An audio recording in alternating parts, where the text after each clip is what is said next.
GST को लेकर सरकार की बड़ी प्लानिंग है और इसके तहत मिडिल क्लास और लोअर इनकम ग्रुप वाले लोगों को राहत मिल सकती है।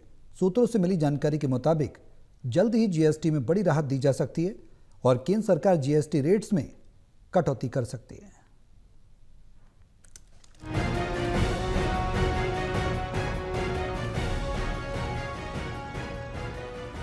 जीएसटी को लेकर सरकार की बड़ी प्लानिंग है और इसके तहत मिडिल क्लास और लोअर इनकम ग्रुप वाले लोगों को बड़ी राहत मिल सकती है। सूत्रों से मिली जानकारी के मुताबिक जल्दी जीएसटी से बड़ी राहत दी जा सकती है और केंद्र सरकार जीएसटी रेट्स में कटौती कर सकती है। ऐसा बताया जा रहा है कि मोदी सरकार जीएसटी स्लैब बदलने पर गंभीरता से विचार कर रही है और 12% का जीएसटी स्लैब अब 5% में आ सकता है। सूत्रों के मुताबिक सरकार की ओर से जीएसटी पर ऐसे सामानों पर राहत मिल सकती है जो खासतौर पर मिडिल और लोअर इनकम वाले घरों में आमतौर पर इस्तेमाल किए जाते हैं और 12% के जीएसटी टैक्स स्लैब के अंतर्गत आते हैं।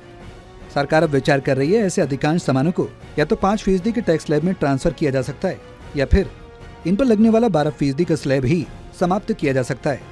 गौरतलब है कि रोजमर्रा में इस्तेमाल होने वाले ज्यादातर सामान इसी स्लैब में आते हैं। जीएसटी काउंसिल की अगली 56वीं बैठक में से लेकर बड़ा फैसला लिया जा सकता है और ये जीएसटी काउंसिल मीट इसी महीने हो सकती है। अगर सरकार की ओर से निर्णय लिया जाता है जो अभी तक 12% के स्लैब में आने वाले जूते, चप्पल, मिठाई, कपड़े, साबुन, टूथपेस्ट और डेयरी प्रोडक्ट्स जैसे कई सामान सस्ते हो सकते हैं।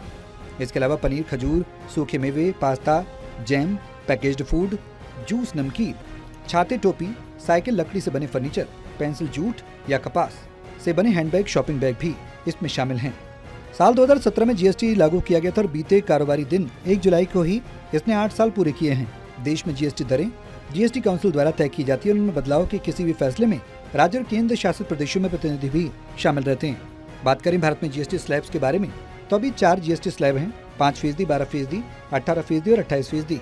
अनाज, खाद्य तेल, चीनी, स्नैक्स और मिठाई के अलावा सोना, चांदी और अन्य तमाम सामानों को अलग अलग कैटेगरी के हिसाब से इन्हीं टैक्स स्लैब में रखा गया है। जीएसटी के मोर्चे पर बड़ी राहत के संकेत पहले से ही सरकार की ओर से मिल रहे हैं। बीते मार्च महीने में वित्त मंत्री निर्मला सीतारमण ने भी कहा था कि जीएसटी टैक्स स्लैब को तर्कसंगत बनाने का प्रोसेस पूरा होने के बाद जीएसटी रेट्स में और कमी भी आएगी। इसके बाद से ही जीएसटी टैक्स स्लैब चेंज किए जाने की उम्मीद लगाई जा रही थी और अब सूत्रों से मिली जानकारी के मुताबिक अगली काउंसिल की बैठक में फैसला लिया जा सकता है। National desk, total news.